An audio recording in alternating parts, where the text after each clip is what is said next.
XSFM입니다. I, D, W, K.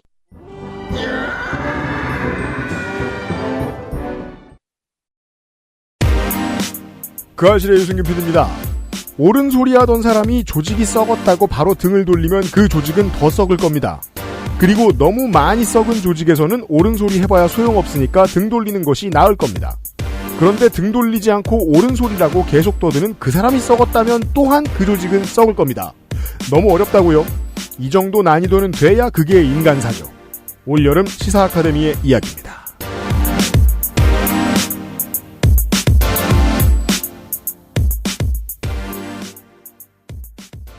지구상의 청취자 여러분, 윤세민 에디터가 있어요. 네, 안녕하십니까. 윤세민입니다. 좀 이따 갈 거예요. 바깥에서 조성수 소장이 하는 얘기를 우리 둘이 들었습니다. 네. 저는 안에서 들었고, 에디터는 밖에서 들었습니다. 제가 평가컨대 근저에 보기 힘든 재미있는 시사 아카데미 시간이었습니다. 저는 여러분 늘 재미있다고 주장을 하다가 쫓겨났잖아요. 그렇죠. 네. 오늘 재밌어요. 재밌어요. 네. 네. 아주 재밌는 이야기입니다. 약간 역사 얘기 같은 게 겉들여져 있어가지고. 그렇습니다. 네. 그리고 저도 제대로 보지는 않았는데 다시 한번 제대로 들여다보면서 생각을 해봐야 될 것 같아요. 정말이지 내가 고민했던 얘기를 해주는 책을 만나는 게 쉽지가 않아요. 저는. 시간이 가면 갈수록. 네. 그런 말을 하는 양반을 간만에 만난 것 같습니다. 조성주 소장의 큐레이션 능력을 믿어주십시오. 곧 시작하죠. 그것은 알기 싫다는 아름다운 재단 18어른 캠페인, 실천하는 사람들을 위한 노트북 한국 레노버, 경기도 김치의 진수 콕 집어 콕김치 8시간 달여낸 프리미엄 한방차 더 쌍화에서 도와주고 있습니다. 18어른의 건강한 자립을 위해 함께해 주세요. 아름다운 재단 18어른 캠페인. 67년이었지 아마. 종로의 작은 한의원이었어. 진도산 구기자, 청궁, 당귀, 숙지황, 좋다는 건 죄에 넣고 불순물을 제거하며 8시간 정성껏 다려냈지. 임금님께 올린 그 방식 그대로 말이야. 부드럽고 달콤한 전통의 쌍화차. 요즘 사람들은 그걸 더 쌍화라 한다지. 현대인에 맞춘 프리미엄 한방차 더 쌍화. 갑자기 선선해진 날씨. 낮엔 좀 덥지만 그래도 폭염 때보다는 공기도 조금 선선하고. 네. 밤에는 이제 걸을만 합니다. 그렇습니다. 추석 쇼핑 마감은 한 달 남짓 남았습니다. 음흠. 두 번째 선수는 더 쌍화입니다. 명절에 불티나게 팔리는 더 쌍화가 다시금 추석 행사를 진행합니다. 최대 10,000원 할인이 진행될 예정이고요. 네. 역시 추석 선물로 더 쌍화도 괜찮고 선물뿐 아니고 내가 집에서 고즈넉하게 마시기에도 괜찮은 상품입니다. 1967년 개원한 종로 한의원에서 임금님 진상 방법 그대로 재현해 만든 진정한 전통차. 이 종로 한의원은 부동산으로 얼마를 벌었을까요? 큰 거부감이 안 생기는 것은 실제로 얼마의 부동산을 가지고 있는지 모르기도 하고 처음에 뭘 잘했잖아요. 그리고 부동산 노리고 들어간 것도 아니잖아요? 그러니까 말이에요. 네. 녹용, 쌍화차, 헛개 쌍화차 등 다양한 선택 옵션이 있습니다. 선물로 들고 가기에 좋은 박스 포장까지 준비했으니 한 번씩 살펴보시기를 추천드립니다. 네. 액세스몰에서 추석 선물을 계속해서 준비하고 있고 앞으로 계속해서 또 다른 선수들이 등판할 예정입니다. 기대해 주십시오. 고려해 보시기를 추천드립니다.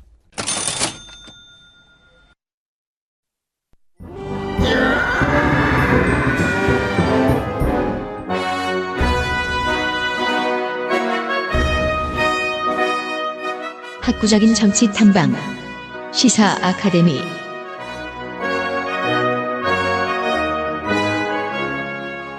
자, 익숙한 얼굴들을 만나는 주간입니다. 한동안 못 봤네요. 조성주 소장이요. 네, 반갑습니다. 조성주입니다. 대선 전국이 왔고 관련 없는 얘기를 하겠습니다. 네, 그렇습니다. 네. 저희 시류에 편승하지 않는 그럼요. 시사 아카데미이기 때문에 늘 그랬듯. 뭔 또 책 얘기를 하려고. 네, 그렇습니다. 나오셨어요. 네. 책을 매개로 좀 우리가 생각해볼 여러 지점들을 한번 얘기해보려고 합니다. 제가 종종 길이나 어디서 강연을 가거나 이럴 때 그것은 알기 싫다 청취자라고 인사를 오시는 분들이 있어요. 서점에도 찾아오시고 네. 이런 분들이 계셔서 반갑게 인사를 하면 그분들이 공통적으로 늘 하는 말이 있습니다. 뭔데요? 본인은 정말 재밌게 듣고 있다. 자기는 UMC와 생각이 다르다. 성정이 착한 사람들이죠. 네. 위로하려고. 훌륭한 청취자들과 함께 하고 있구나. 이것은 네. 뭐 10분 느끼고 있습니다. 네. 그러면 몇 명? 한 줌이죠, 한 줌. 그렇지 않아요. anyway. 네. 오늘 이야기는 이제 지금은 이제 고인이 되셨는데 20세기를 대표한다고 꼽히지만 실제 해외에서는 뭐 대단한 사람은 꼽히지만 한국에는 별로 소개가 안 된 이제 한 경제학자 또는 경제사상가, 이 경제학자라고 표현하기 좀 애매해요. 뒤에 이제 설명을 드리겠지만 엘버트 허시먼이라는 한 이제 사상가를 소개하면서 2012년에 가셨군요. 네, 그렇습니다. 네. 이 엘버트 허시먼의 책 중에 여러 이제 저작이 있는데 그 사람의 책 중에 이제 떠날 것인가 남을 것인가라고 이제 한국에 소개된 책이 있어요. 네. 그 책의 내용을 중심으로 현실에 우리의 어떤 각종 이제 뭐 기업이든 자기가 다니는 회사든 아니면 뭐 노동조합이든 아니면 정당이든 뭐 이런 곳에서 또는 뭐 작은 공동체도 좋습니다. 이런 곳에서 어떤 일들이 벌어지는가 이런 것들에 대해서 한번 이야기를 해보려고 합니다. 네. 무슨 얘기일지 아직은 잘 모르겠습니다. 네, 뭐 늘 그렇듯이. 네. 일단 뭐 오늘 이제 소개해드리는 이 학자가 이제 엘버트 허시먼 2012년에 이제 돌아가셨는데요. 네. 뭐 미국 출신 경제 사상가다 이렇게 얘기하긴 하지만 사실은 이 사람도 이제 독일 출신이에요. 그렇군요. 유태인이죠. 네. 엘버트 허시먼이라는 사람입니다. 그럼 고생을 많이 했겠어요. 1915년생이면 맞습니다.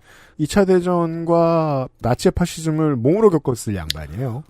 지금부터 설명을 드릴 텐데요. 뭐 이 사람의 삶을 보통 이 사람이 이제 전기가 최근에 한국에 그 번역이 됐어요. 굉장히 네. 두꺼운 책인데 이 책의 이 전기, 엘버트 허시먼 전기가 번역된다는 소식을 듣고 꽤 많은 사람들이 이제 기대를 했었던 이유는 이 사람이 1915년생인데 이제 소개시켜드리겠지만 이 사람의 삶 자체가 뭐랄까 20세기 포레스트 검프? 네. 중요한 데는 다 있는. 예, 약간 믿기지 않을 정도로 네. 거짓말 아닌가? 약간 이렇게 생각이 들 정도로 이 사람의 삶 자체가 약간 굉장히 다이나믹하고 약간 포레스트 검프 아닌가? 이런 생각이 들 정도의 어떤 삶을 그렇군요. 살았던 사람입니다. 근데 이제 보통 우리가 그런 삶을 살면 보통 어떤 뭐 활동가라든지 뭐 혁명가라든지 뭐 이런 사람들을 떠올리게 하는데 이 사람은 학자란 말이에요. 그죠. 그러니까 학자 중에서도 이 사람이 고생을 많이 한 사람은 투철한 활동가가 됩니다. 그렇죠. 네. 근데 이 사람은 학자 중에서도 어떤 학자냐면 이런 표현을 좀 이제 학자들이 쓸 때가 있어요. 학자들의 학자.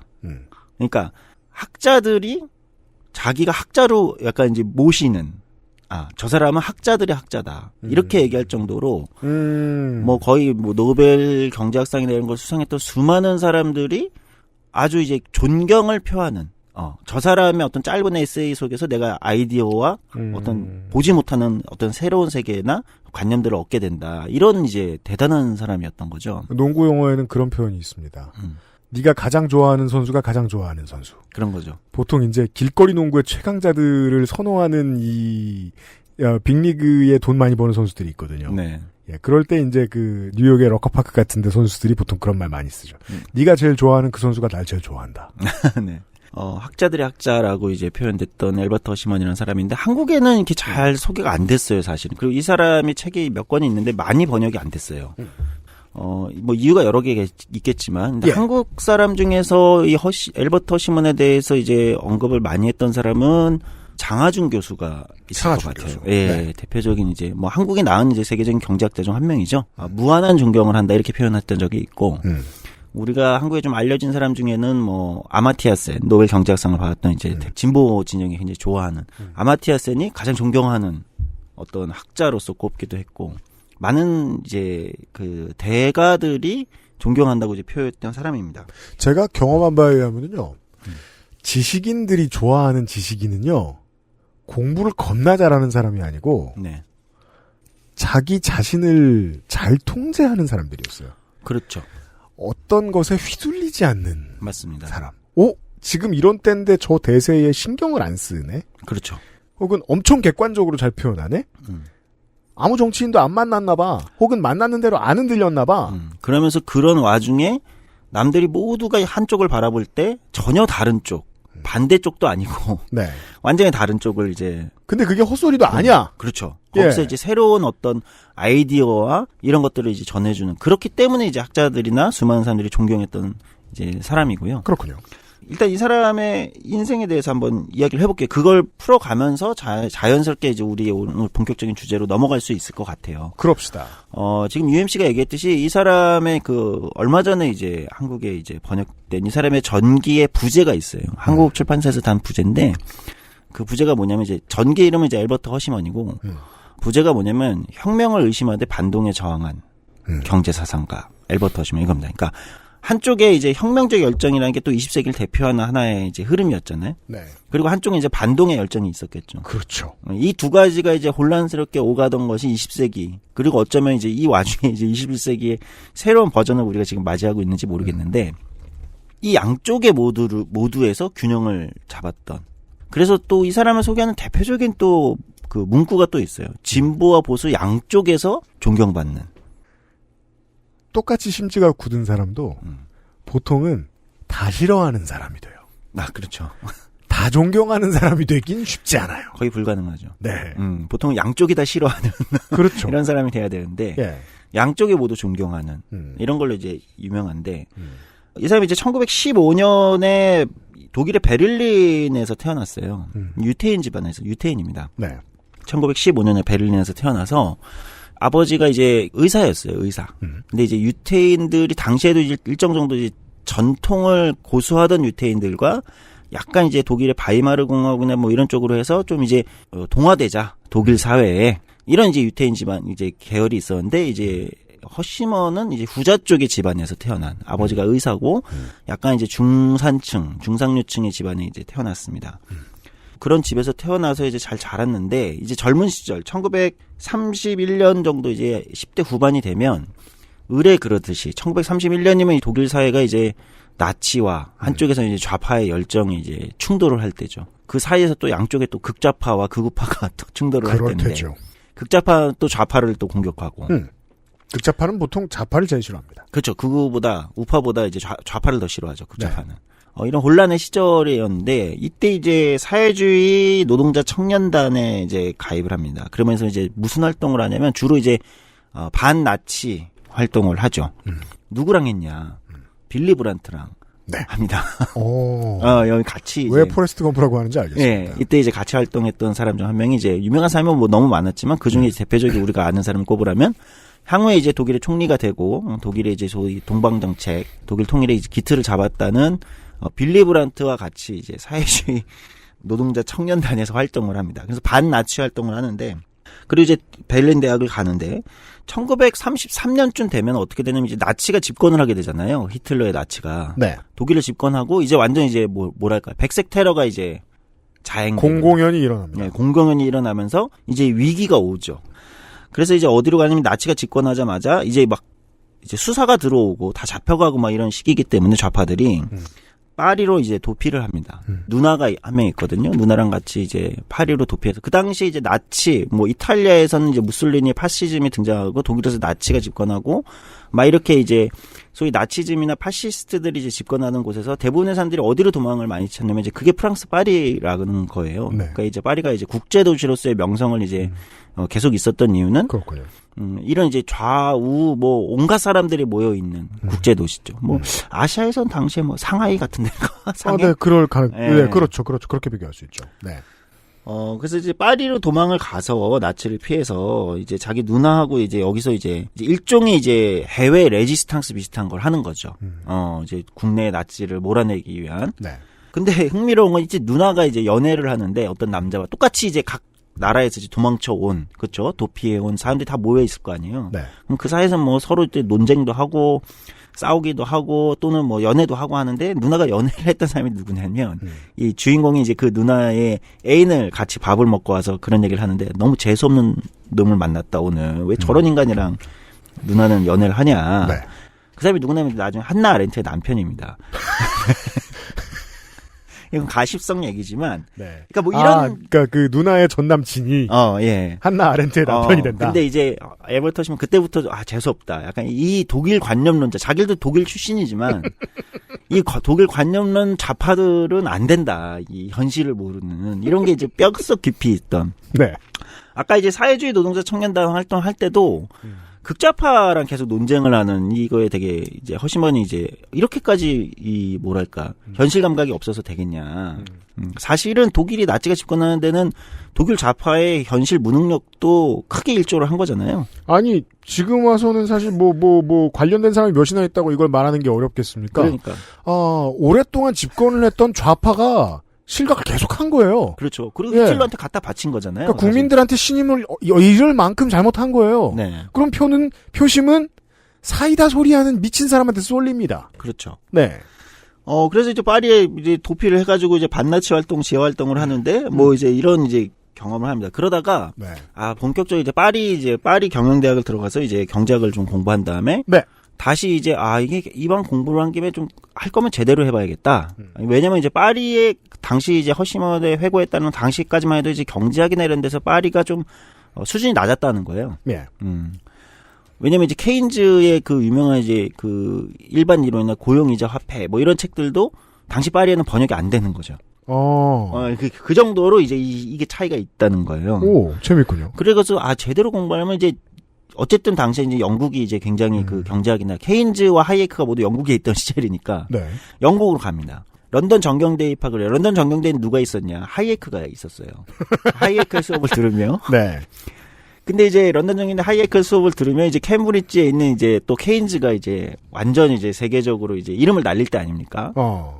그래서 케인즈의 막 책을 사고 케인즈의 수업을 들으러 가고 하면서 이제 여기서 이제 경제학의 이제 수많은 논쟁과 기본기를 다지는 거죠. 정말이지 많은 20세기의 모습을 만들어 놓은 사람들과 실제 연관이 있군요. 예, 이게 막 지나갑니다. 그러다가 뭐 어떤 게 터지냐? 1935년 이제 6년이 되면 스페인 내전이 터져요. 그렇습니다. 그렇죠. 이제 네. 방송을 오랫동안 들으신 분들은 아시겠죠? 이제 프랑코, 이제 독재자 프랑코가 이제 스페인에서 이제 내전이 일어나는데 그게 이제 우리가 잘 아는 유명한 이제 그러니까 이제 조지 오웰이나 해밍웨이나 이런 사람들이 이제 스페인 내전에 대한 이 글을 많이 쓰잖아요. 카탈루니아 참가도 그렇고. 예. 스페인 내전이라는 게 이제 파시스트 이제 히틀러와 무솔리니가 지원하는 프랑코 정권과 그에 저항하는 국제 어떤 참전 여단 뭐 이렇게 얘기하는 이제 전 세계에서 이제 공화주의자들과 좌파 또는 온건 좌파 또는 공화주의자들이 이제 이 프랑코 독재 정권과 맞서기 위해서 이제 참전을 하러 오는 거잖아요. 세계대전의 예고편이죠. 그렇죠. 네. 그리고 특이하게도 이제 이렇게 와가지고 이제 하는데 나중에 또 이제 스탈린 이제 소련이 이제 들어오면서. 그렇죠. 이걸 이제 거꾸로 또 좌파끼리 학살을 하는, 이런 이제 끔찍한 일이 일어나는데 이제 켄 로치 영화에 나오죠. 스페인 내전에 참전을 합니다. 네, 총을 들고 참전을 해요. 그러니까 보통 스페인 내전 참전한 사람들이 워낙 많으니까 우리가 이제 그 유명한 사람들이 많은데 대표적인 사람이 조지 오웰인데 네. 카탈루니아 참가를 썼던. 그러니까 조지 오웰보다 먼저 가요. 굉장히 초기에 스페인 내전에 참전해서 이제 전투를 하고 이제 뭐 이렇게 하죠. 그리고 이제 또 이 스페인 내전 참전이라는 게 들어갔다가 나왔다 하는 거잖아요. 국제적으로 그렇죠. 다 들어가니까. 네. 스페인 내전에 참전을 해요. 그러니까 자기도 이제 어쨌든 이 파시스트와 맞서기 위해서. 왜냐하면 이 사람 입장에서는 독일이 이제 히틀러의 나치가 집권해서 프랑스 파리에서 어쨌든 지하 활동을 하고 있는데 독일의 다시 좌파가 이제 나치 정권을 무너뜨리기 위한. 근데 어쨌든 당시에 전 세계 좌파들한테는 진보주의자들한테는 스페인 내전이라는 건 사실은 파시스트와 맞서는 이제 그 뭐랄까요 제1전선인 거잖아요. 맞습니다. 저기서 이겨야 이제 파시스트를 막을 수 있다. 그러니까 여기서 지면 큰일 난다. 그래서 전 세계에서 달려온 거잖아요. 스페인 내전에 참전하기 위해서. 네. 그러니까 허시몬도 스페인 내전에 가는 겁니다. 총을 들고. 그래서 스페인 내전에 36년도에 참여를 해요. 네. 그리고 돌아와서는 뭐냐면 이제 스페인 내전은 아시겠지만 이제 처참하게 끝나고 소련 뭐 여러 이유가 있죠. 뭐 히틀러와 무솔리니 프랑코 정권 지원이 훨씬 강했기 때문이기도 하지만 또 이제 좌파의 분열로 또 망하잖아요. 맞습니다. 네. 네. 이제 스페인 내전을 참전하고 돌아와서는 그다음에 어디에 가서 이제 반파시즘 운동을 하냐? 이탈리아로 가요.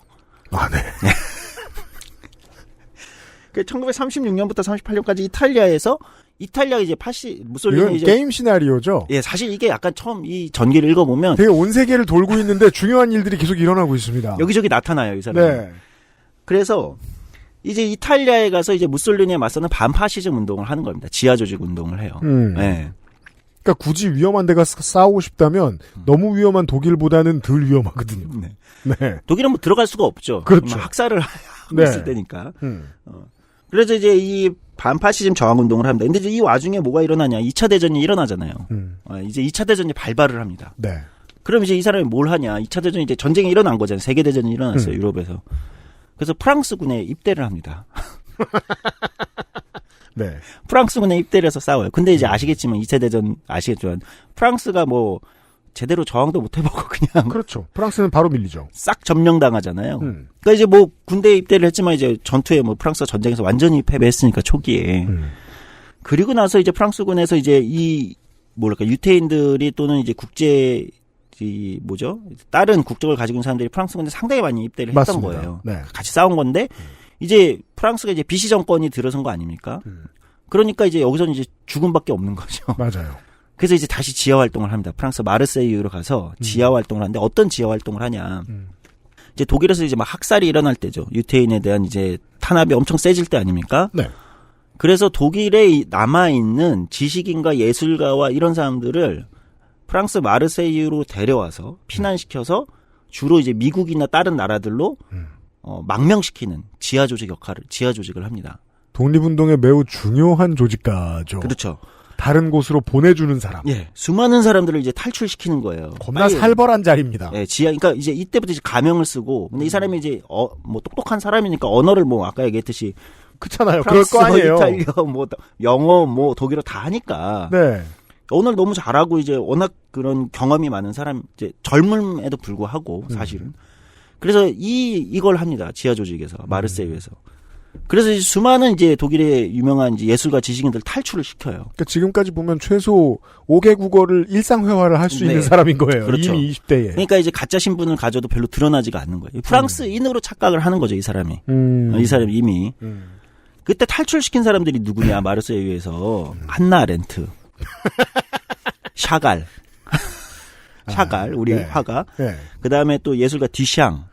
예, 쉰들러 리스트보다 조금 더 스펙타클한. 하인리만, 막스 에르스트. 이게 예술 쪽을 좀 아시는 분들은 아니 뭐 저런 20세기의 예술의 거장들과 이런 사람들을 이 사람이 지하 조직에서 탈출시키는 역할을 하는 거죠.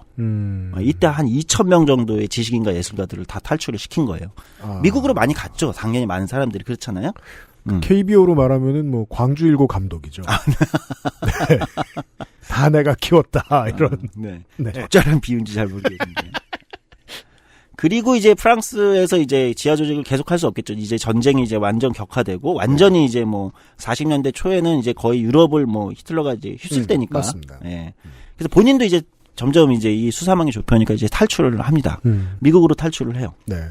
이게 참, 말을 이렇게 들으면 쉬워 보이는데, 보통은 참전하면요. 네. 가장 높은 확률은 뭐죠? 감염으로 죽어요. 아, 네.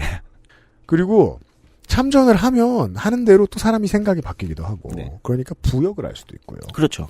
그리고 남을 도망치는 일을 하게 하는 사람은 지가 잡히기도 하고요. 네. 예. 자기 몸을 빼치는 거 되게 유능하고 되게 운 좋은 겁니다. 그럼요. 예. 그래서 1941년에 미국으로 이제 본인도 탈출을 해요. 예, 미국으로 탈출해서 캘리포니아 버클리 캠퍼스에 일단 이제 안착을 해서 일단 이제 뭐 본인 이제 경제학 박사가 있으니까 기본 이제 연구를 합니다. 그 시절에 많은 이스라엘의 후손들이 미국으로 갑니다. 그렇죠. 네. 그런데 아직 전쟁 중이잖아요. 1941년이면. 네. 전쟁이 이제 한창 격화될 때죠. 사실은 이제 그 다음부터 이제 미국이 이제 본격적으로 맞습니다. 이제 개입을 하기 시작하는 거고. 네. 그 1943년에 이제 아직 2차 대전이 안 끝났어요. 한참이에요. 다시 미군에 입대를 합니다. 전쟁을 3번 치르나? 4번 치르나? 이게 셀 수가 없어요. 다시 미군에 입대를 해요. 그래서 어디서 근무를 하냐. 이게 이제 아시는 분은 OSS. 그러니까 CIA의 전신이죠, 사실. 근데 사실 미 군의 입장에서도 네. 저런 재원을 구하기가 쉽지가 않아요. 그렇죠. 왜냐하면 외국어를 다 하죠. 그리고 실제 전투도 엄청 많이 해봤고, 그렇죠. 스파이전도 해봤고요. 그러니까 당연히 OSS 이제 소위 이제 이게 이제 받으면 정보기관으로 가야죠, 그죠? 네, 미군 전략사무국 당시에는 이렇게 불렀던 이름이잖아요. 네. CIA 전신인데 사실 여기에 이제 여기로 갑니다. 원래는 이제 보병을 지원했는데 본인은 이쯤 되면 겁나 허언증이 심한 유튜버의 인생 경력이잖아요. 그렇죠. 이게 예. 사실 허언증 의심을 해봐야 되는 수준이에요. 예. 그래서 OSS에서 복무를 합니다. 어디로 가냐? 그럼 OSS가 이 사람은 북아프리카에 보냈다가 다시 이제 아까 이탈리아 지하 조직을 했다잖아요. 네. 다시 북아프리아, 이탈리아 이런 쪽으로 이제 이 사람을 이제 파병시키죠. 그래서 여기서 이제 군복무를 합니다. 그리고 이제 2차 대전이 이제 끝나죠. 1945년에. 그러니까 여기까지만 해도 사실 이게 약간 좀 포레스트 검프 영화를 찍어도 좀 그런데 약간 이런 생각이 드는데. 그 케임브리지의 전경대에 있던 학생이 저 사람이 10년 뒤에 미군 정보국에 있을 것이다. 그러니까. 라고 생각하기는 어렵습니다. 그리고 그 사이에 스페인 내전을 치르고. 네. 파리에서 뭐 지하 활동을 하다가 마르세유에서 이탈리아 지하 활동을 하고 네. 다시 CIA의 요원이 돼서 OSS 요원이 돼서 북아프리카로 파병을 제이슨 본이죠. 네, 그렇죠. 네. 끝나고 이제 1946년에 뭘 하냐? 이때 이제 미국이 이제 연방준비제도 이사회 이 사람이 이제 경제학에 뛰어난 재능이 있을 때니까 네. 이제 미국이 연준이라고 지금 부르는 연방준비제도 이사회 여기를 이제 만드는데 여기서 근무를 하다가 전쟁이 끝나면 우리가 이제 뭐 세계사 시간에 중학교 배웠지만 미국이 뭘 합니까 유럽에? 연준을 가. 네, 연준을 가서 그러니까 연준 초기에 연준에 가서 실무도 이로 하는 거예요. 그 포레스트 검프의 너무 상위 호환이네요. 네. 근데 1947년에 이 사람이 뭘 하냐면 네. 근데 이 사람이 이제 재능이 많잖아요, 사실은. 근데 이 사람을 데려와가지고 이제 실무 경험도 워낙 많으니까. 네. 그럼 이제 우리가 세계사 시간에 배웠지만 이제 2차 대전이 끝나면 뭘 합니까? 미국이 유럽에다가 소위 이제 경제 부흥 계획을 하지 않습니까? 네. 마샬 플랜. 마샬 플랜의 실무 입안자를 합니다. 네. 그래서 모두가 열심히 사는데요. 네. 다들 이렇게 일을 하지는 않습니다. 그럼 이 사람이 지금까지 뭐 경험을 아는 게 없어요. 그러다가 이 사람이 그 다음에 이제 47년도는 이제 1950 이제 그 마샬 플랜을 한 다음에 이제 워낙 실력이 좋으니까 인정을 받았을 거 아니에요. 그래 이제 미국의 대학에도 자리를 잡고 뭐 이런데 1950년대 초가 되면 이제 무슨 일이 일어나냐 네. 미국에서 그 유명한 이제 메카시즘 열풍이 일어나죠. 그렇죠. 네. 네. 근데 이제 이 사람이 사실은 독일 사회주의 청년 노동자단 출신이고, 그렇죠. 네. 주로 이제 지하 활동이라는 것이 이제 파리에서도 그렇고 이탈리아 공산당, 이탈리아에서도 그렇고 지하 활동은 좌파들이 많았으니까. 진짜 공산당을 해봤어요. 그러니까 이제 이 사람이 이제 메카시즘에 또 걸립니다. 그렇죠. 네, 그렇죠. 당시 이제 미국이 이제 메카시즘 열풍이 불 때니까, 너 친구들 중에 공산당 많잖아. 많죠. 친구들 상당히 공산당일 텐데. 그렇죠. 미래의 공산당에 영향을 미친 공산당들도 많았어요. 네. 그래서 이제 정부 기관에서 이제 물러납니다. 자리를 잡기 어려워요. 어디로 가냐. 네. 1952년부터 네. 월드뱅크에 갑니다. 세계 취업 잘 돼요.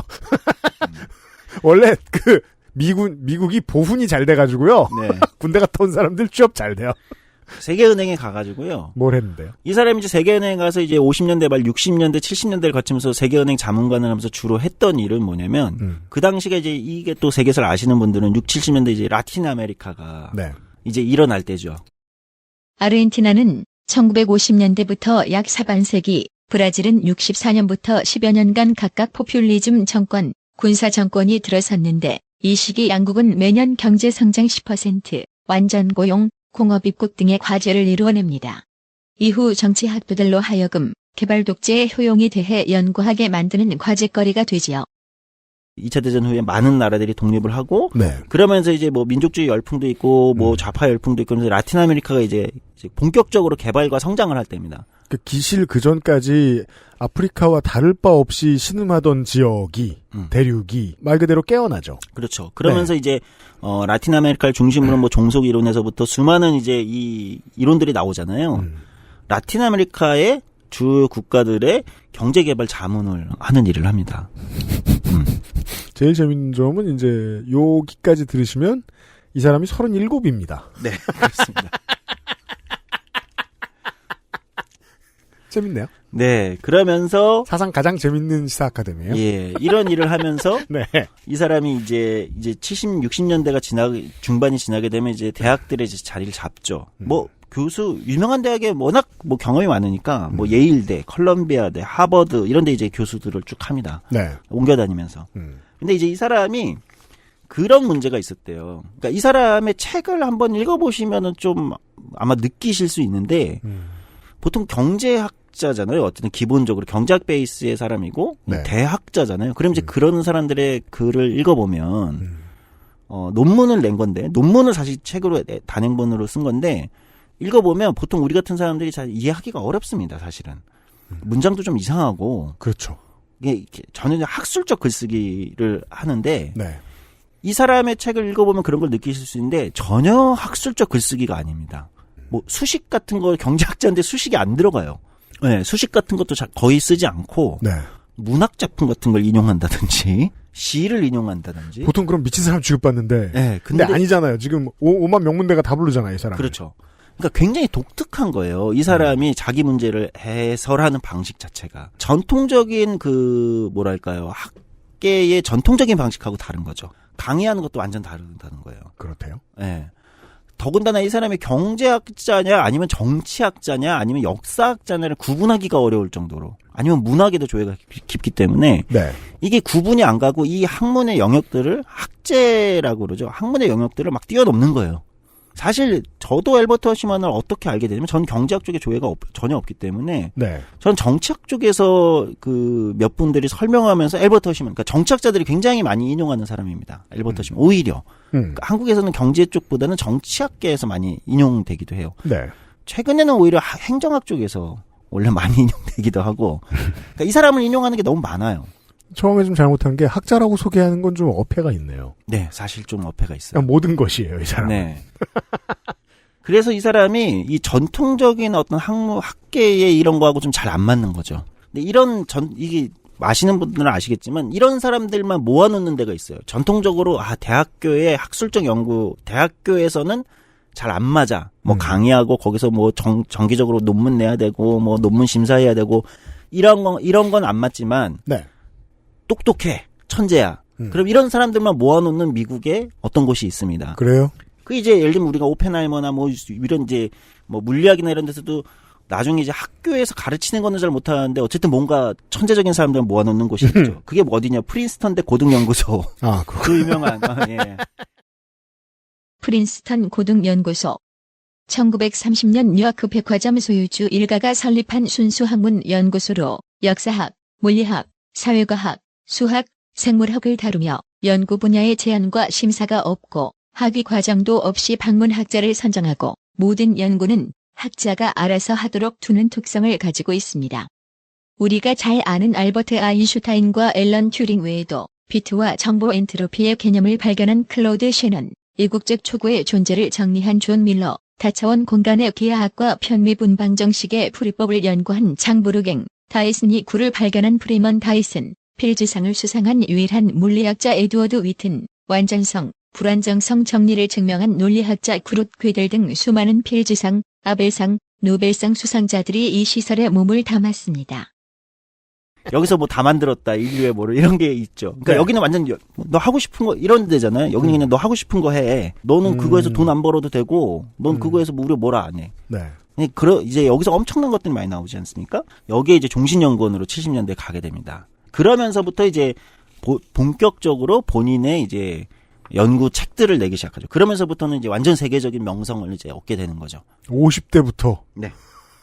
학문으로 파고 들어갑니다. 그렇죠. 그렇게 해가지고 70년대, 80년대, 90년대 거의 이제 세계적인 이제 명작들, 그 중에 이제 오늘 소개할 이제 떠날 것인가 남을 것인가라는 책도 있고요. 또 대표 저작 중에는 뭐 정념과 이해관계. 이 책도 사실 이 책은 자본주의는 어떻게 탄생하고 어떻게 자본주의가 어떻게 급속도로 이렇게 승리할 수 있었는가를 분석한 책인데 네. 약간 학술서가 아니고 막 문학 이런 걸 막 가져와서 얘기를 하는데 엄청나게 그 극찬을 받는 책입니다. 그런 책에서부터 그다음에 이제 이 사람이 뭘로 유명한 아까 이제 6, 70년대 상당 기간을 제3세계 라틴 아메리카를 중심으로 해서 제3세계 이 이제 개발 경제 네. 이거를 했다고 했잖아요. 그러니까 드물게 고급 과정에 대한 이야기를 소개서처럼 쓰는 사람이 있죠. 그렇죠. 아주 드물게. 아주 드물게. 네, 아주 드물게. 예, 그래서 아무나 읽었는데 네. 석사과정급은 그 석사과정급의 지식을 얻어갈 수 있게 되는. 그렇죠. 네. 이 사람이 개발경제학 쪽에서 이제 대가가 되죠. 그러니까 이제 장하준 교수 같은 사람이 이제 이 사람을 존경하는 이 사람이 뭐 거의 그런 쪽에서는 그 피해갈 수 없는 대가가 됐기 때문에. 근데 흥미로운 건 이 사람이 그러면 경제학 쪽의 책만 쓰냐. 제가 아까 얘기했듯이 오늘 소개할 떠날 것인가 남을 것인가라는 책은 정치학 쪽에서 훨씬 더 많이 인용되는 책입니다. 그런 걸로 보여요. 예. 네. 그러니까 경제 쪽의 책을 쓴 건데 누구를 비판하려고 쓴 거냐면 이 책은 밀턴 프리드먼을 찍어서 너 잘못됐어 이렇게 찍어서 비판하려고 쓴 책이거든요. 네. 왜냐면 밀턴 프리드만하고도 엄청 논쟁을 하고 그랬었으니까. 근데 이 사람이 쓴 책의 정작은 정치학계의 정치, 정당, 특히 조직 연구, 그러니까 경영학 쪽하고도 굉장히 밀접한데 이런 쪽에 영향을 굉장히 많이 준 거죠. 이 사람의 이제 이 개념과 아이디어가 70년대 냈던 살면 살수록 점점 더 많이 느껴지는 게요.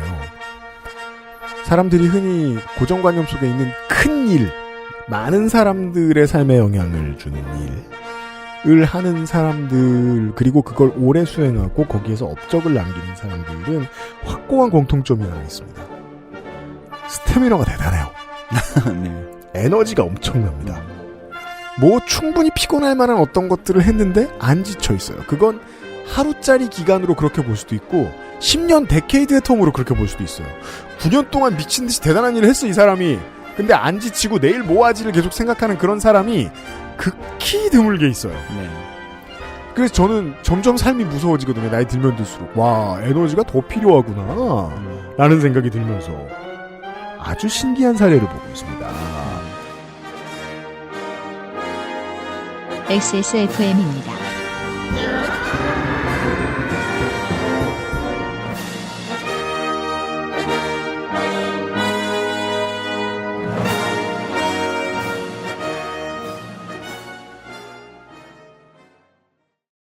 콕 집어 콕. 깔끔한 맛의 경기도 김치를 만들기 어려울 땐 콕 집어 콕. 오차 없이 지켜지는 절임 과정, 양념 배합, 저온 발효, 숙성. 정부가 보증한 전통 식품 인증 업체예요. 그러니까 김치가 생각날 땐 콕 집어 콕. 퇴소하는 게 엄청 큰일일 거라고 생각했거든요. 근데 너무 아무렇지 않게 집이 바뀌어 있더라고요. 제가 무슨 생각이 들었냐면 그러면 나는 이제 내 스스로 나를 찾아야 되는구나. 내가 할 수 있는 일 찾아야 되는구나. 만 18세가 되면 보육원을 나와 자립정착금 500만 원으로 자립해야 합니다. 이렇게 보호가 종료되는 아이들은 한 해 약 2,500명. 이들은 어떻게 살아가고 있을까요? 18 어른의 건강한 자립을 위해 함께해 주세요. 아름다운 재단 18 어른 캠페인. 임금님께 진상한 전통 방식 그대로. 현대인에 맞춘 프리미엄 한방차 더 쌍화.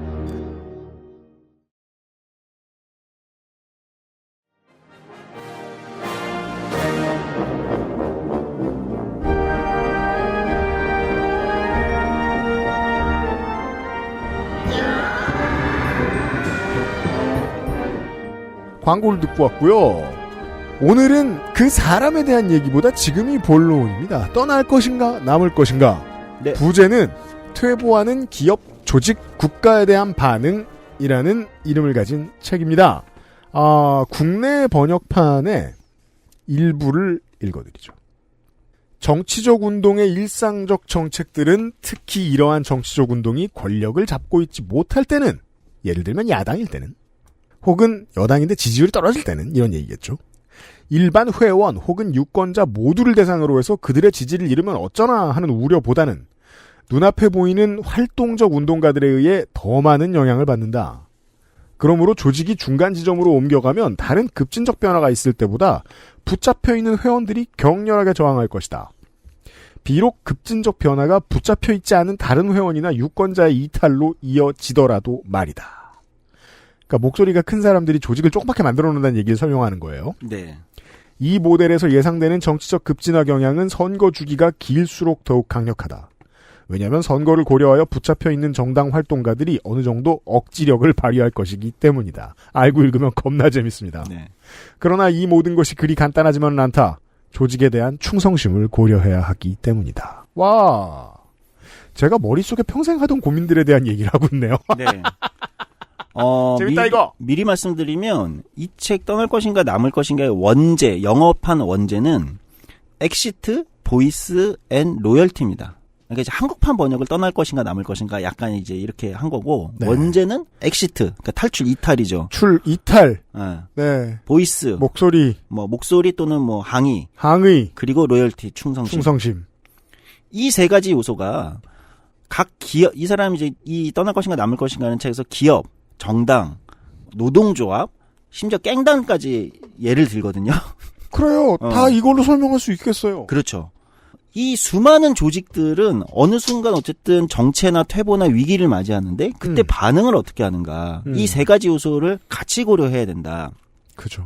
이제 이거를 세 가지 이 엑시트, 보이스, 로열티 세 가지를 각자가 어떻게 작동하는지 이 일종의 다이나믹스를 보여주면서 그걸 굉장히 그 수식 하나 안 쓰고 굉장히 그 다양한 사례들, 굉장히 설득력 있는 사례들로 이렇게 쭉 설명을 하면서 사실 이 사람이 누구를 이 책을 쓰면서 뭐를 비판하고 싶었냐면 지나치게 경쟁 시장, 즉 자유경쟁을 너무 지나치게 경쟁지상주의로 얘기하는 이 너무 오른쪽의 얘기들이 너희가 얘기하는 것이 늘 대안은 아니야. 틀릴 때가 있어. 현실에서는. 네. 실제 그건 이론이 아니라 현실에서는 이렇게 작동하는 거거든. 이렇게 이제 얘기를 하는 거거든요. 그래서 사실 이 책은 한번 읽어보시면 뭐랄까 굉장히 많은 곳에 적용을 사례와 굉장히 많은 어떤 우리가 속해 있는 다양한 조직에 적용해 보거나 또는 그대로 적용하는 것이 아니라 이 책에 나오는 이야기들을 통해서 여러 가지 아이디어들을 얻을 수 있는 책이라고 할 수 있어요. 그러니까 이런 책은 굉장히 훌륭한 책이죠, 사실은. 그럴 거예요. 왜냐면 현실에 접합시킬 수 있는 얘기들이 많다는 거죠. 아니 이탈과 항의라는 게 그런 개념이군요. 이게 이제 번역을 해놓으니까 이탈이라고만 이야기하면 엑스트라는 단어가 어감이 좀 다르고, 그렇죠. 항의라고 이야기하면 보이스라는 단어하고 어감이 좀 조금 다릅니다. 달라요. 네. 네, 영어 표현이 조금 더 울림이 큽니다. 사실 그래요. 그래서 이거를 이탈항의 충성. 제가 그래서 이걸 목소리라고 얘기해봤던 건데, 네, 저도 목소리라고 번역하는 걸 좀 더 맞지 않나 이런 생각은 들긴 해요. 네. 항의보다는. 근데 조금 더 학술적으로 그럴싸한 단어로 번역을 해야 한다는 고민을 좀 했던 것 같은데 역자가 아마 그런 것 같아요. 네. 그러니까 아마 차라리 한국판 제목처럼 떠날 것인가 남을 것인가 이렇게 하는 게 더 나을지도 몰라요. 어쩌면. 그것도 방법입니다. 네네네. 네. 뭐 잠시 이제 편집에 대한 출판 마케팅에 대한 얘기를 했고요. 그래서 이 책이 1970년 당시에 너무 이제 히트를 친 거죠. 근데 이 히트라는 건 일반 대중이 아니라 학자들 사이에서 히트를 친 거죠. 그렇죠. 네. 산전수전 겪어보니까 이게 피곤했어 나는 이러면서 무릎을 탁 치는. 왜냐하면 안 경험해보면 무엇을 바꾸고자 정치 조직에 들어갔든 내가 막 굴러먹던 놈들이라 깽단에 들어갔든 그렇죠. 청운의 꿈을 안고 큰 기업에 들어갔든 이건 다 겪으니까. 앞에 우리가 이 엘버트 허시먼의 이제 살아온 삶에 대해서 이렇게 쭉 거의 약간 이제 허언증 같은 삶을 짚어보면서 좀 느끼셨겠지만 이 사람이 이제 무슨 학교에 틀어박혀서 고답적인 연구만 하는 그런 스타일의 사람이 아니잖아요. 예, 군대만 3번을 갔다 온 사람이어서. 네. 예. 군 입대만 3번을 한 사람이어서 사실은 그런 사람이 아니고, 심지어 뭐 온갖 그러니까 이제 이 사람이 또 했던 게 마샬 플랜이라든지 연방준비제도 이사회라든지 그러니까 이 사람이 굉장히 현장과 이론과 실천 사이에 이 모든 걸 약간 이제 접합시키는 능력이 굉장히 뛰어난 사람인 거죠. 네. 그러니까 세계전쟁의 끝에도 다녀왔고, 자본주의의 태동도 구경했어요. 그렇죠. 신자유주의의 태동도. 예. 그래서 이 사람의 전체적인 그 저작들이나 글들에 나오는 문제의식은 굉장히 실천적인 지점을 가져옵니다. 특히 그 중에 이제 백미가 떠날 것인가 남을 것인가인데 이런 거예요. 그러니까 핵심은 이 사람이 이제 이 책을 쓰게 된 거는 당시 이제 1960년대부터 70년대까지 이때가 이제 뭐냐면 이제 슬슬 지금은 우리가 그걸 신자유주의라고 얘기하긴 하는데, 네. 70년대 후반 이제 대처에서부터 이제 레이건으로 이어지는 그거에. 근데 옛날에는 뭐 겪어봐야 뭔지 아니까. 예, 그거에 이제 시초가 이제 태동을 하던 시기인 거잖아요. 예, 주장들이 극단적인 이제 신자유주의적 주장들이 조금씩 나오기 시작할 텐데, 이때 이제 허시먼이 이런 문제의식을 가졌던 거죠. 지금 당대의 세계 경제학, 주류 경제학이라는 것이 이렇게 얘기를 한다는 거죠. 그냥 상품, 자유 경쟁 시장에서의 상품처럼 마치 모든 조직과 공동체를 생각한다는 거예요. 예를 들면, 뭐 이런 이제 이 표현을 씁니다. 주식 시장에서 이런 거예요. 경영진이 마음에 안 들면 주식을 팔아라. 그게 최선이다. 그래야 주식이 팔아서 주가가 떨어지면, 그러니까 이탈하는 거죠. 이게 이제 엑시트겠죠. 네, 엑시트 해야 경영진이, 위험 신호를 느끼고, 자기를 이제 개혁한다. 그러니까 자유 경쟁 시장에서 경제에서 있는 자유 경쟁 시장인 건 소비자가 이탈을 해야 이 상품을 만드는 사람이 이 위험 신호를 느끼고 사고 실험이죠. 그렇죠. 위험 신호를 느끼고 자기를 이제 상품을 퀄리티를 올린다는 거죠. 헤드타이거즈가 못해요.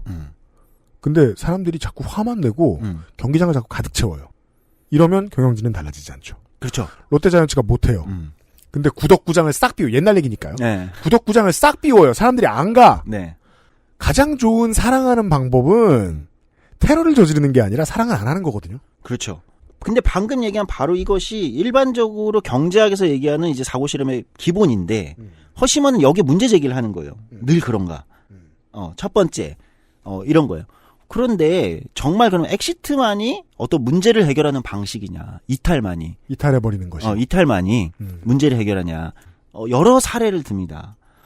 공기업은 어떨까? 독점적 역할을 하고 있는 공기업이 때로 그 국가들이 있는데. 그럼요. 거기서 그냥 이탈하면 무슨 의미가 있는가? 한전이 싫어서 전기를 안 써. 네. 그러면 보통 자유시장 경제를 지나치게 주장하는 사람들은 그러니까 공기업은 문제야. 그러니까 경쟁해야 돼. 민영화하자. 민영화해서 이탈할 권리를 줘야 돼 소비자한테. 그렇죠. 그래서 KTX 하나로는 안 돼. SRT를 만들어야 돼. 경쟁을 시키잖아요. 근데 허심은 그런 거죠. 그런데 현실에서 그러면 진짜 그게 소비자의 후생에 올라가느냐. 오히려 게으른 독점이 지속될 수 있다. 왜? 예를 들면 엑시트만이 있는 게 아니라 허심은 이제 보이스도 있다는 거잖아요. 항의하는 또는 거. 목소리를 내는 거. 소비자가 예를 들면서 상품이라고 얘기하면 아니 KTX 왜 이렇게 서비스도 안 좋고 느리고 고장도 자주 나고 이러지? 예를 드는 거예요. 네. 실제로 그렇다는 게 아니라. 그래서 목소리를 내잖아요. 조직 내에서 불만을 가진 사람들이. 지금 이건 상품이 아니라 지금 여러분들의 공동체라고 생각해도 이해가 가실 겁니다. 그렇죠? 정당이나 예를 들면 기업이나 내부에 문제의식이 있거나 불만이 있는 사람들이 목소리를 내면 그 목소리를 어쨌든 내부의 목소리를 반영을 해서 조금이라도 개혁을 할 수 있는데. 그렇죠. 엑시트 해버리면 어떻게 됩니까? 이제 뭡니까? 독점적 기업 입장에선 이제 시끄러운 사람이 없어지는 거예요. 그렇죠. 내부에 시끄러운 사람이 없어졌기 때문에 더 이상 개혁을 조금이라도 할 이유가 없는 거죠. 맞아요. 네. 그러니까 아까 야구로 비교를 하면 롯데 팬이 다 떠났어. 예를 들면. 그럼 정말 롯데가 혁신할까? 근데 지난 몇 년을 보았더니 사직구장이 비었는데 구단이 나아졌는지는 잘 모르겠어요. 그러니까 실제 우리가 현실에서는 그런 거를 경험하게 되는 거잖아요. 이게 묘합니다. 한쪽의 주장에 손을 들어줄 수 없는 가설이네요. 그렇죠. 그래서 이제 코레일 SRT로 넘어오면 그게 더 정확한 것 같아요. 아니 지금에나 우리가 이 답을 알아요. 네.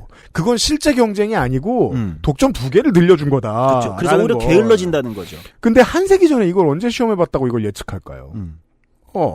그러니까 엑시트도 굉장히 중요한 신호가 되잖아요. 아까 얘기했듯이 중요한 신호예요. 아니 팬들이 떠나면 구단이 위기 신호를 느끼고 그때부터 이제 부랴부랴 감독이나 단장도 갈아치우고 뭐 이렇게 하겠죠. 근데 또 그게 늘 작동하는 건 아니라는 거예요, 현실에서. 너네 정당 여기 왜 이래? 탈당할 거야. 탈당을 주르륵 해요. 근데 그러면 반대자의 목소리가 없어졌어요. 그러면 이제 이상한 도당들이 이제 정당을 장악하죠. 남아있는. 문제는 그렇죠. 인기 있는 정당이면 계파 싸움을 하잖아요. 네. 근데 사람들이 뭐에 실망했다고 탈당해요. 그럼 주로 한쪽 계파가 빠져나가죠. 그렇죠. 이러면 논의의 수준이 낮아지고 반성의 수준도 낮아지겠죠. 그렇죠. 물론 효과도 있어요. 네. 탈당을 하면 잡으려고 애를 쓰고. 그렇죠. 그러니까 허심한의 반반이네요. 예. 엑시트와 보이스가 이게 여러 상황과 조직의 성격, 그 조직이라는 것이 예를 들면 독점적 어떤 성격에 있는 아까 공기업 같은 거냐, 아니면 그것이 경쟁하는 노동조합 같은 거냐, 아니면 상품이냐, 기업이냐, 심지어 갱단이냐. 그러니까 각자가 처해 있는 외부 환경과 조건이 다르잖아요. 네. 이런 것마다 엑시트와 보이스가 다르게 작동한다는 거예요. 그러네요. 둘 중에 하나만 답일 수는 절대로 없잖아요. 절대 없다. 그리고 위치에 있는 위기에 심화된 위기의 정도에 따라서도 다르겠죠. 그럼요. 예. 그게 가벼운 위기라면 보이스를 항의를 주로 할 거예요.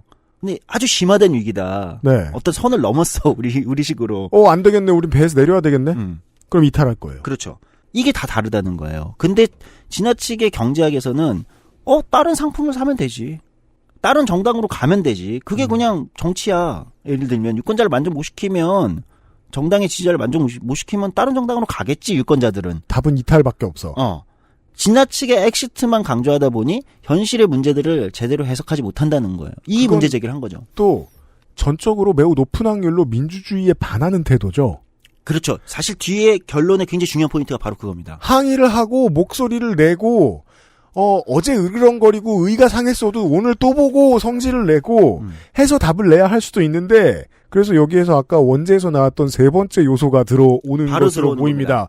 충성심이 있으면 이탈 안 하고 목소리를 내죠. 그렇죠. 로열티가 여기서 또 중요하다는 거예요. 지지율 빠지면 선대위원들이 빠져나갑니다.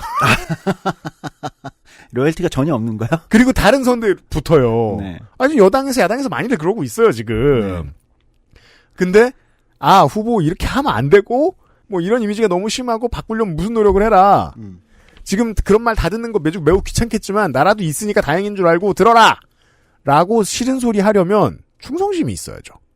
그러니까 그 다음에 이제 로열티가 또 하나 중요하게 우리가 고려해야 되는 어떤 현실의 요소라는 거죠. 그러니까 주류 경제에서는 아까 얘기한 보이스와 로열티를 별로 고려하지 않겠죠. 그렇죠? 특히 보이스 아까 이제 굉장히 중요한 부분을 지적했는데 이제 허시먼도 나중에 책에 한참 후에 이제 인터뷰에서 그렇게 밝혔다는데 사실은 경제에서는 보이스는 다 비용으로 생각한다는 거야. 구구절절 그 자질구레한 그 과정, 보이스를 내는. 그렇죠. 그게 받아들여지지 않아서 또 뭐 갈등을 하고 왜 구성원들이 그런 불필요한 비용을 치러야 되냐. 얼마나 쉽게 사례를 찾을 수 있습니까? 현대의 그 제조업 기업들은 AS를 다 외주줍니다. 그게 생산성과 무관하다고 생각하기 때문입니다. 그렇죠. 목소리를 듣는 건 그냥 비용 낭비야. 비정규직도로 하라 그래. 딴 회사로 하라 그래. 그렇게 생각하는 거죠. 근데 그게 어떤 결과를 초래하는가. 현실에서. 심지어 조직 내부의 구성원이 정당으로 이제 우리가 또 비교를 하면 내부에 불만이 있어. 근데 정당에서 보이스를 내는 게 무조건 그것이 정말로 비용이라고 생각할까? 당사자들이 정말 그걸 내가 비용만 치르고 있다고 생각할까? 아니죠. 로열티가 있다면 그것은 내가 이 조직에 대한 로열티가 있기 때문에 이 조직의 어떤 자기 효용을 오히려 느끼는 거죠. 정치 얘기로 예를 들면 쉽게 말할 수 있을 것 같아요. 정당에 속해 있던 사람이야. 이름도 좀 얻었어. 계속 당에 중론하고 다른 소리를 내. 그래서 사람들이 처음에는 말리려고 애를 써요. 이런 목소리도 있어야 된다. 중진들도 그렇게 얘기해요. 이런 목소리도 있어야 된다. 하지만 진성당원들은 그 사람의 속을 꿰뚫고 있죠. 저 사람은 충성심이 없으므로 지금 딴소리에서 벌어놓은 이름값으로 당을 이탈할 거야. 소리를 내다 말고 그 사람들은 정말 이탈하거든요. 충성심이 거기까지였던 거예요. 그렇죠. 근데 실제로 내는 목소리의 형태를 들어보면 저 사람이 충성심 때문에 그러는지 아니면 이탈하기 위한 명분을 쌓기 위해 그러는 건지 알 수 있긴 하거든요. 재밌어요. 그러니까 이건 굉장히 여러 가지로 우리가 그 현실에 적용을 해보는데 혹여 로열티가 너무 높은 사람들이 조직에 문제가 될 수도 있거든요. 그 사람들은 보통 조직을 조그맣게 만드는 역할을 해요. 그렇죠. 그렇기 때문에 이래야 재밌는 게임이지. 이렇게 시나리오를 짜야. 그렇죠. 이래야 재밌는 현실에 우리가 이 재밌는 게임이지. 다른 상품을 선택합니다. 더 좋은 대안을 밖에 만들면 되지. 사실 이거는 그럼 너무 빨리 깨요. 그렇죠. 이렇게 된다는 거죠.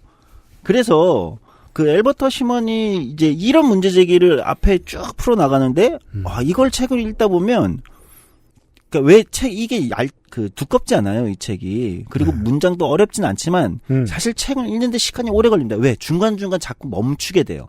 왜죠?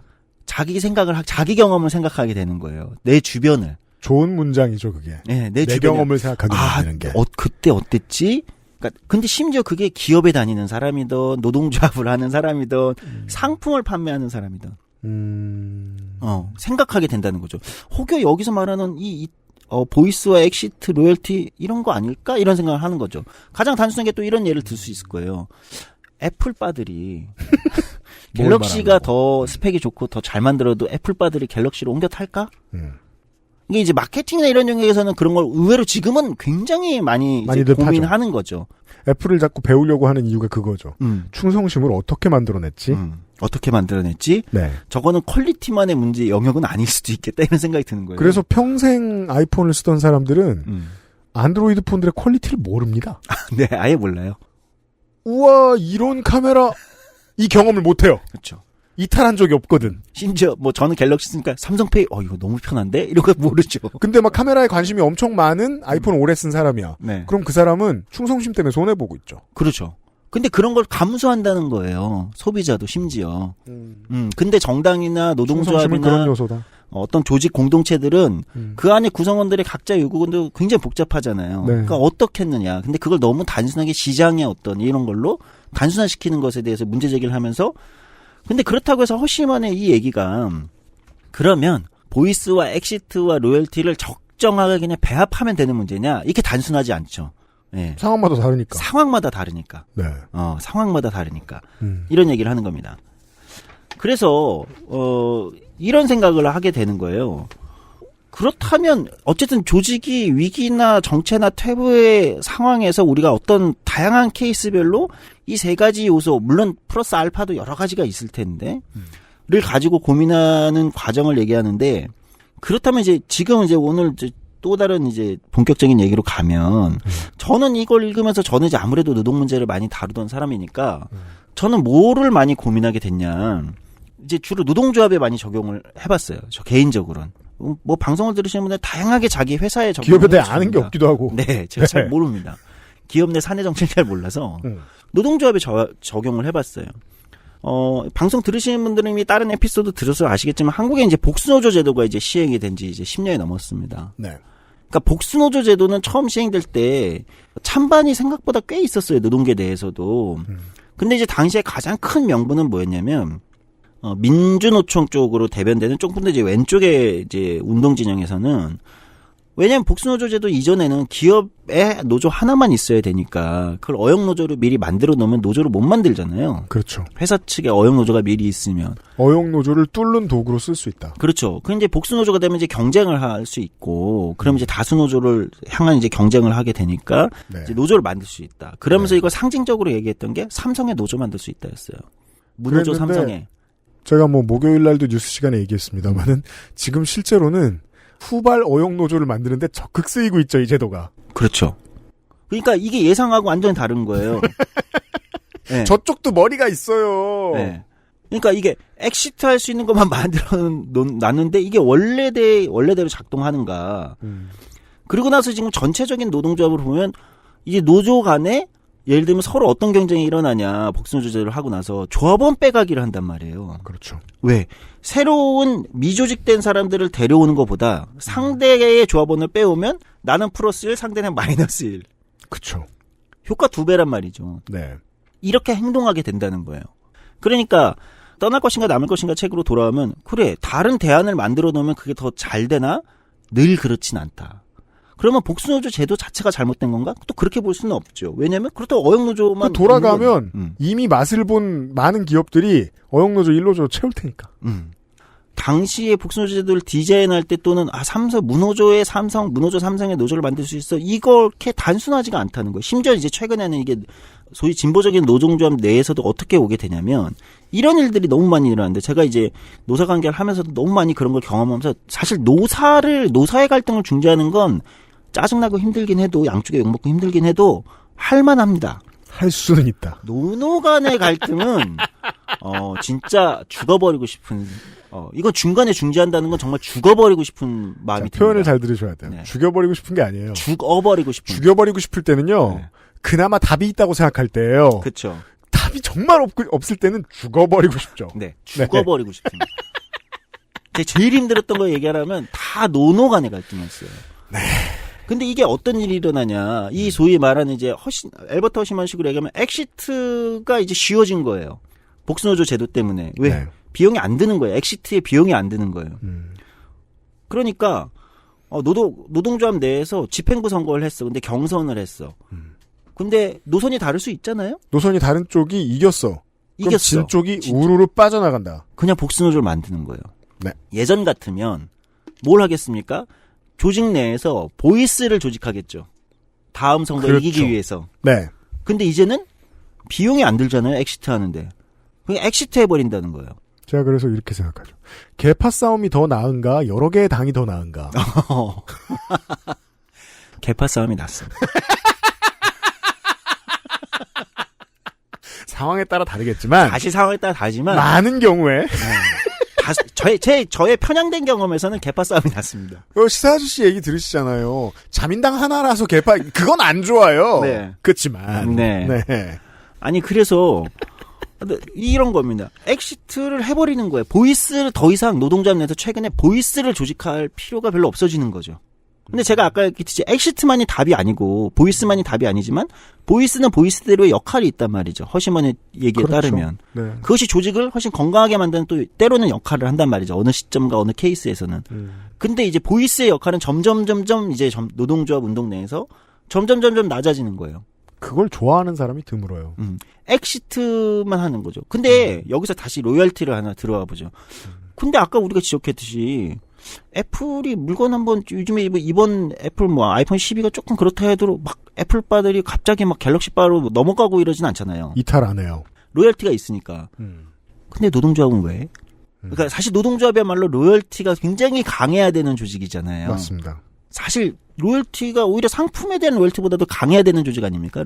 왜냐면 노동조합의 로열티라는 건 사실 노동조합의 근본이잖아요. 네. 그거 없이는 자본하고 사측하고의 싸움 자체가 성립하지 않으니까. 근데 왜 엑시트가 이렇게 쉽게 일어나지 최근에?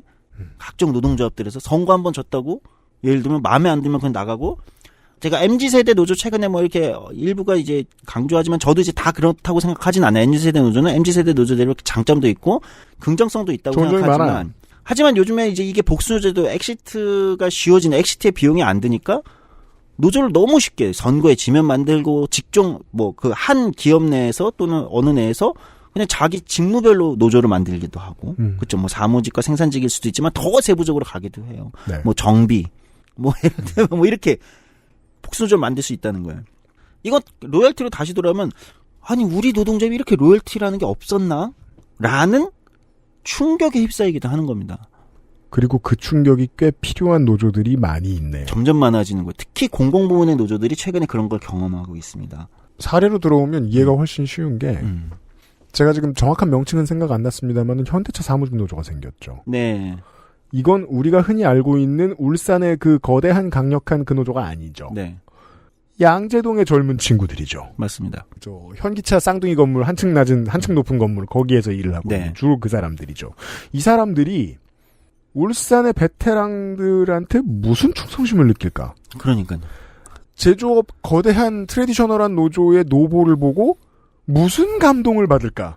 이건 이제 사람이 움직이는 데는 감동이 중요하니까 충성심은 감동에서 옵니다. 네. 충성심을 어떻게 확보할 수 있었을까? 아주 이성적인 답은 충성심을 1도 느꼈을 리 없다가 답이죠. 예. 저라면 또 이렇게 표현할 수 있을 거예요. 엘버트 허시먼식으로 얘기하면 그러면 그 현대자동차 그러니까 울산의 베테랑들이 주도하는 그 현대자동차 노조는 혹여 그동안 운영해서 이 양재동의 젊은 사무직들의 보이스를 그렇죠. 보이스를 전혀 수용하지 않았기 때문에 엑시트한 건 아닐까? 니들이 뭘 알아? 이런 가정도 해볼 수 있는 거예요. 실제는 다를 수도 있겠지만. 그래서 안쪽에 충성심이 높은 사람들이 자꾸 그런 말을 하는 거예요. 절이 싫으면 네가 나가. 그렇죠. 바로 오늘 핵심입니다.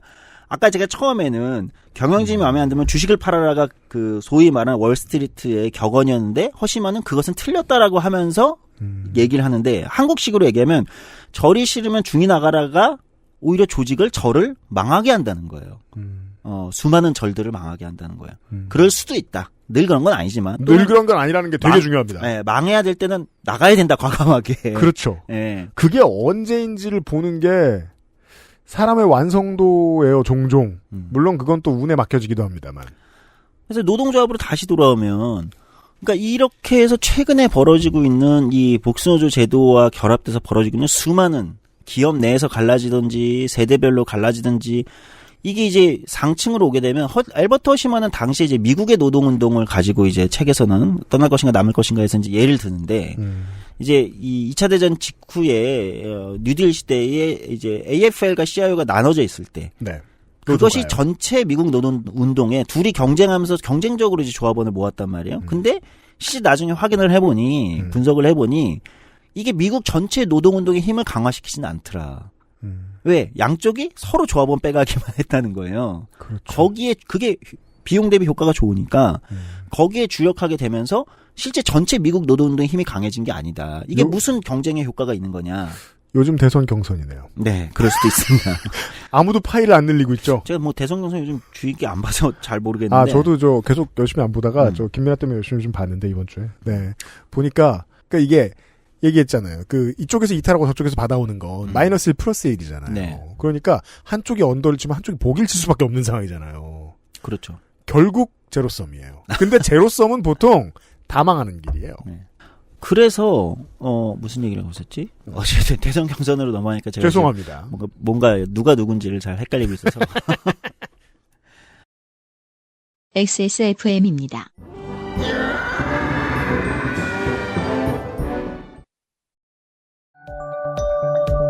세계에서 가장 많이 팔리는 노트북 브랜드 레노버.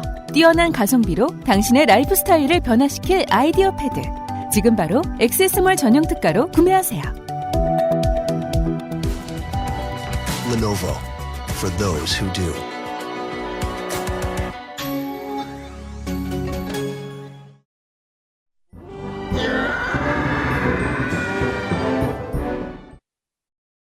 그래서 결국은 이제 엘버트 허시먼이 미국 노동운동을 그렇게 분석했듯이 그래서 결국에 나중에는 어떻게 되면 미국 노동운동이 이제 그 나중에 합쳐지긴 하지만 중간에 애플과 CIO가 이제 상호 불가침 협약을 맺거든요. 서로의 조직은 건드리지 말자. 그러니까 서로가 조직 안 돼 있는 데를 먼저 조직하는 건 각자 경쟁이니까 하자. 근데 서로의 조직은 건드리지 말자는 불가침 협약을 해요. 사실 그러면서 그 다음에 이제 나중에 통합으로 가고 미국 AFL-CIO로 사실 미국 노동운동이 이제 되살아 났던 거거든요. 지금 2020년대의 한국은 그것도 뛰어넘는 금도를 넘어선 경쟁을 지금 한국노총이 하고 있단 말이에요. 제가 목요일에 말씀드렸던 대로 회사와 손을 잡고 사실상 어용이 되면서 강제로 노조원을 빼가는 일들을 지금 많은 사업장, 많은 지부에서 하고 있는데 미국은 그런 해법을 냈군요. 옛날에. 네. 그래서 우리가 이제 오늘 엘버트 허시먼의 이제 떠날 것인가 남을 것인가를 보면서 엑시트 보이스 로열티라는 것이 상황에 따라서 어떻게 배합되느냐를 놓고 지금 여러분들이 처해 있는 수많은 조직들, 사실은 뭐 작은 취미 동아리도 마찬가지입니다. 예. 고민을 해볼 수 있는데 저는 최근에 한국 민주주의의 어떤 경향성, 이제 노동조합도 그렇지만 노동조합만이 아니라 한국의 정당들, 아까 이제 얘기하듯이 정당을 비롯한 이제 민주주의의 경향성도 좀 그런 데 있다고 생각해요. 아마도 SNS가 저는 이걸 계속 증폭시킨다는 의심을 저는 저버릴 수가 없는데. 뭘 저버릴 수가 없어요. 원인은 아니지만 증폭을 시킨다. 원인은 아니에요. 네, 원인을 SNS일 수는 없지. 그건 되게 게으른 얘기인 거잖아요. 그렇지만 거대한 스피커의 역할은 해요. 그렇죠. 굉장히 빠르고 거대한 증폭기 역할을 하는 것 같은데, 그러니까 이걸 이제 푸시버튼 데모크라시라고 하잖아요. 뭐냐면 그냥 비용이 안 드는 거예요. 비용이 누구도 별 비용이 안 들어요. 내가 그냥 좋아요 한번 누르거나 공유하기 한번 하는 거는 사실 비용이라고 저는 생각하지 않는 거예요. 네. 비용이 들지 않기 때문에 어쩌면 로열티도 발생하지 않는 거고 보이스를 조직하는 것이 아닌 그냥 엑시트. 사실 그걸 만들어내요. 공유하기 하고 좋아요를 누르는 게 보이스를 조직한다고 착각하게 만드는 걸 수도 있고. 근데 실제로는 이탈하자는 보이스들만 자꾸 지지를 받잖아요. 네네네. 그것이 조직을 실제 건강하게 만드는가, 공동체를 건강하게 만드는가. 결과적으로는 좀 그렇지 않은 것 같다는 의심이 계속 든다는 거죠. 물론 이 엑시트 보이스 로열티를 단순 배합하는 것이 아니라 상황에 따라서 현명하게 우리가 봐야 되기 때문에 정답이 있는 얘기는 아닙니다. 허시먼 본인도 이제 얘기를 했지만 이건 무슨 정답이 있는 게 아니다. 마치 정답이 있는 것처럼 현실의 문제를 경제학에 너무 정답이 있는 것처럼 얘기하는 것이 훨씬 문제인 거다. 그렇죠. 이런 얘기를 하는 거죠. 정답이 있지 않다. 단순 배합으로서도 해결이 되지 않는다. 그렇게 해결되지 않는다. 다만 다양한 어떤 옵션과 사례들이 있음을 염두에 두고 우리가 분석하고 대안을 제시해야지 마치 뭐 하나만 대안인 것처럼 우리가 얘기하면 안 된다는 게 이제 허시먼의 핵심적인 주장이었고 오늘 제가 이제 드리고 싶은 말씀들도 우리가 처해 있는 공동체의 어떤 위기나 정체 퇴보의 대안이라는 것이 그렇게 단순하게만 존재하지 않는다는 걸 우리가 그거부터 인정하고 시작해야. 그렇죠? 한 줄로 정리하는 사람들이 각광받는 시대는 결국 모든 땡땡은 죽어야 돼라는 문장이 승리하게 됩니다. 그렇죠. 그러니까 PPT로 정리할 수 있으면 그건 대안이 아니에요. 제가 볼 때. 예, 몇 장 PPT로 정리할 수 있는 깔끔하게 프레젠테이션 할 수 있는 거라면 전 대안이라고 보기 어렵다고 생각해요. 실질적으로는. 그것이 이해를 돕는 과정일 수는 있지만 그것이 대안이 될 수 있는가. 그런 면에서 우리가 때로는 치러야 되는 비용, 때로는 귀찮아도 민주주의라면은 귀찮더라도 그러니까 허심한 이런 표현하는데 저는 굉장히 인상적이었는데 밀턴 프리드먼이 그런 얘기를 했다는 거예요. 그 보이스를 그렇게 민주주의 안에서 그렇게 하는 과정이 얼마나 저기한 과정, 귀찮은 과정이냐. 이렇게 하는데 허심한이 딱 한마디로 하면 그게 민주주의다. 저 게으른 놈. 가장 훌륭한 정치적 어떤 자기 행동을 하고 있는 거다. 저것이 바로. 그게 민주주의라고 하는 것이다. 네. 이렇게 얘기하는 거거든요. 그러니까 우리도 좀 그런 생각을 가질 필요가 있는 거 아닌가. 이런 말씀 좀 드립니다. 그래서 저는 민주주의를 상징하는 가장 적당한 영화 속의 장면으로 브루스 얼마이티의 브루스가 얼마이티가 된 직후의 장면. 가만히 있는데 온 세계 사람들이 기도하는 말이 다 들리죠. 그래서 공포에 휩싸입니다. 모든 말이 다 들리니까. 그래서 소원을 다 들어줬다가 로또가 휴지 조각이 되죠. 아주 적절한 표현이에요. 그렇죠. 예. 이 책의 일부를 또 차용을 하면서 시간을 좀 마무리하겠습니다. 네. 이 책의 접근법은 어떤 이탈 혹은 항의의 혼합이 최적이라는 확고한 처방을 내리지 않는다. 더구나 각각의 제도가 시행착오를 거치면서 점진적으로 거기에 고유한 혼합이 필요하다는 생각에도 동조할 생각이 없다.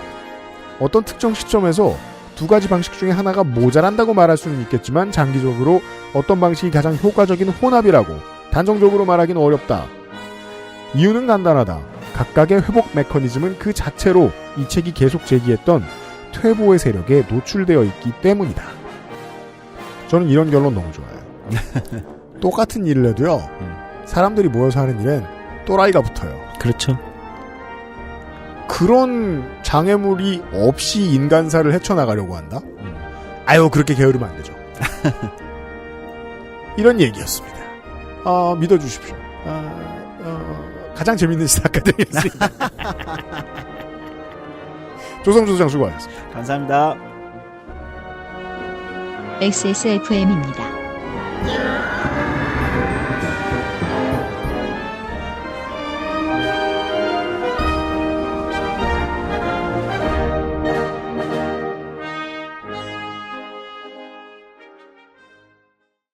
콕 집어 콕.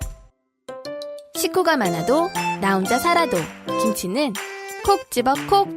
시원한 백김치, 감칠맛의 갓김치, 아삭한 총각김치.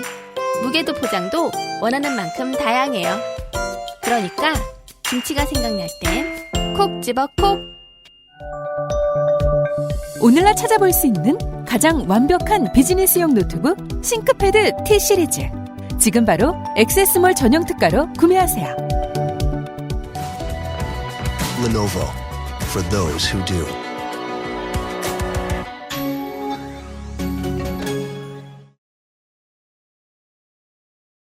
또 한 번 엘버트 허시만의 떠날 것인가 남을 것인가 원제목을 직역하면 탈퇴. 네, 이탈, 목소리 내기, 그리고 충성심.